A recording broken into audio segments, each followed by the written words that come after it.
এই বাংলার জমিনে আজ ওই ফরজ ওই ঈমান হুব্বুন নবী মাইনাস করে ফরজের আলোচনা চালাইতে চায়, ওয়াজিবের আলোচনা চালাইতে চায়।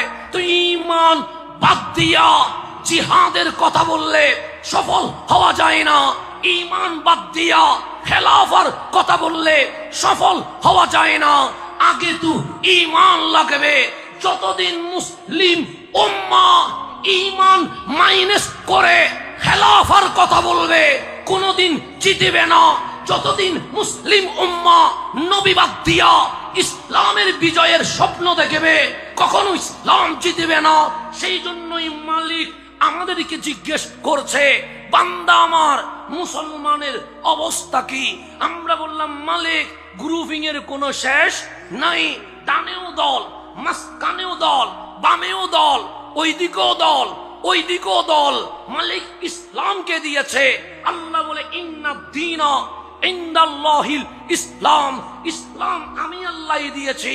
মালিক দলাদলি পছন্দ করো, মালিক বলে করি না। তাহলে আমাদের দায়িত্ব কি?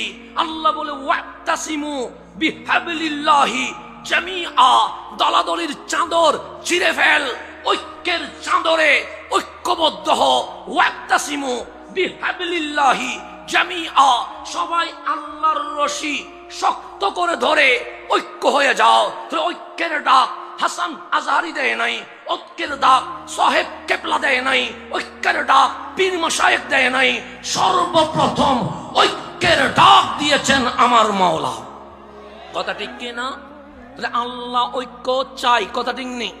এখন আমি যদি বলি ঐক্য হব, সাহেব কেবলা যদি বলে ঐক্য হব, তাহলে ঐক্য হওয়ার জন্য কিছু মেথড লাগবে, ফর্মুলা লাগবে, থিওরি লাগবে, যেটার উপর আমরা বসে এক হইতে পারবো। কিন্তু এক হওয়ার নিদর্শন, মেথড, থিওরি না লিখে চিল্লাইলে জীবনে ঐক্য হওয়া যাবে? তা আমার আল্লাহ বলে ঐক্য হও। শর্ত কি? যে বিহাবলিল্লাহ, তোমরা আল্লাহর রজ্জু শক্ত করে ধরতে হবে। এখন বলেন, সিলেটের জমিনে আসমান থেকে কোন রশি কি নামছে যেটা দৌড়লে আমরা এক হয়ে যাব? সারা বাংলার 64 ডিস্ট্রিক্টে খবর নিয়ে দেখেন, কোন রশি নামে নাই। মিশরে 5 বছর ছিলাম, কোন রশি পাই নাই। হিন্দুস্তানে গেলাম, কোন রশি পাই নাই। আরব আমিরাতে গেলাম, কোন রশি পাই নাই। মালয়েশিয়ায় গেলাম, কোন রশি পাই নাই। জাজিরাতুল আরবে গেলাম, কোন রশি পাই নাই। তাফসীর যখন উল্টাইলাম, আমার আল্লাহ যে বলছেন আল্লাহর রশি শক্ত করে ঐক্য হয়ে যাও, ঐক্য হয়ে যাও। তাফসীর যখন উল্টাইলাম, আমার মন খুশি হয়ে গেল, আমার চোখ তৃপ্তি পেয়ে গেল। কেন? এই তাফসীর আমার বাবা করে নাই, এই তাফসীর আমার নবীর ছাত্র রাইসুল মুফাসসিরিন হযরতে আব্দুল্লাহ ইবনে আব্বাস রাদিয়াল্লাহু তাআলা আনহুমা করে দিয়েছেন। গভীর মনোযোগ। আমি বলি নাই যে আল্লামা রাইসুল মুফাসসিরিন হযরতে আব্দুল্লাহ ইবনে আব্বাস রাদিয়াল্লাহু তাআলা আনহুমা উনি সহজ মুফাসসির নয়, আল্লাহ থেকে শিখেছেন রহমাতুল লিল। আমার নবী থেকে ডাইরেক্ট যিনি সার্টিফিকেট নিয়েছেন তাফসীরের, উনি আব্দুল্লাহ ইবনে আব্বাস রাদিয়াল্লাহু তাআলা আনহুমা। পৃথিবীর সকল মুফাসসির ইত্তেফাক হয়ে গেছে, ঐক্যমত হয়ে গেছে, আব্দুল্লাহ ইবনে আব্বাস রাদিয়াল্লাহু তাআলা আনহুমা যখন কোন আয়াতের তাফসীর করবে আর কোন মুফাসসিরের তাফসীরের দরকার, ওনার তাফসীরে আমাদের জন্য কি যথেষ্ট। মুফাসসিররা বলছে, আমার মতো হাসানে বলে নাই, তো ওনার কাছে তাবিনরা আসছে। তখন মুসলিম উম্মাহ আস্তে আস্তে ডিভাইড হচ্ছে, তখন মুসলিম উম্মাহ ফরক হচ্ছে, খারজিয়ত প্রবেশ করছে, শিয়াইয়ত প্রবেশ করছে।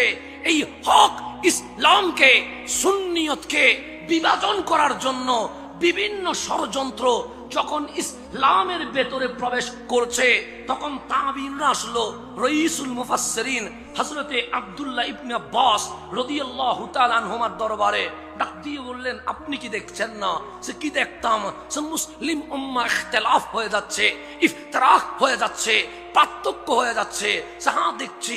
তা আপনি যেহেতু রাসূল থেকে তাফসীর শিখেছেন, বলেন না আমার মালিক কি চায়? তখন রাইসুল মুফাসসিরিন হযরতে আব্দুল্লাহ ইবনে আব্বাস রাদিয়াল্লাহু তাআলা আনহুমা বললেন, আল্লাহ ইখতিলাফ পছন্দ করে না, ইফতিরাক পছন্দ করে না। আল্লাহ কোরআনে বলেছে ওয়াতাসিমু বিহাবলিল্লাহি জামিআ, সবাই আল্লাহর রশি শক্ত করে ধরে সবাই যেন এক হয়ে যায়। তখন মুতাবিনরা বলছে আইনাল হাবাল, রশিটা কই যেটা ধরলে এক হয়ে যাব? রশিটা কই যেটা ধরলে মুসলিম উম্মাহ ঐক্যবদ্ধ হয়ে যাবে? তখন রাইসুল মুফাসসিরিন আব্দুল্লাহ ইবনে আব্বাস বলছে, রশি কি দেখো নাই? সে না দেখি নাই। কেন? সে মিশরে তো কোনো রশি পড়ে নাই, ইয়ামানে তো কোনো রশি পড়ে নাই, জর্ডানে তো কোনো রশি পড়ে নাই, জাসিরাতুল আরবে তো কোনো রশি পড়ে নাই। তখন আব্দুল্লাহ ইবনে আব্বাস রাদিয়াল্লাহু তাআলা আনহুমা বলছেন, হ্যাঁ মুসলিম উম্মাহ ঐক্য হওয়ার জন্য শর্ত একটা, ওয়াতাসিমু বিহাবলিল্লাহ, হাবলুল্লাহ আইওয়া হুয়া রাসূলুল্লাহ, আল্লাহর রশি মানে রাহমাতুল লিল আলামিন।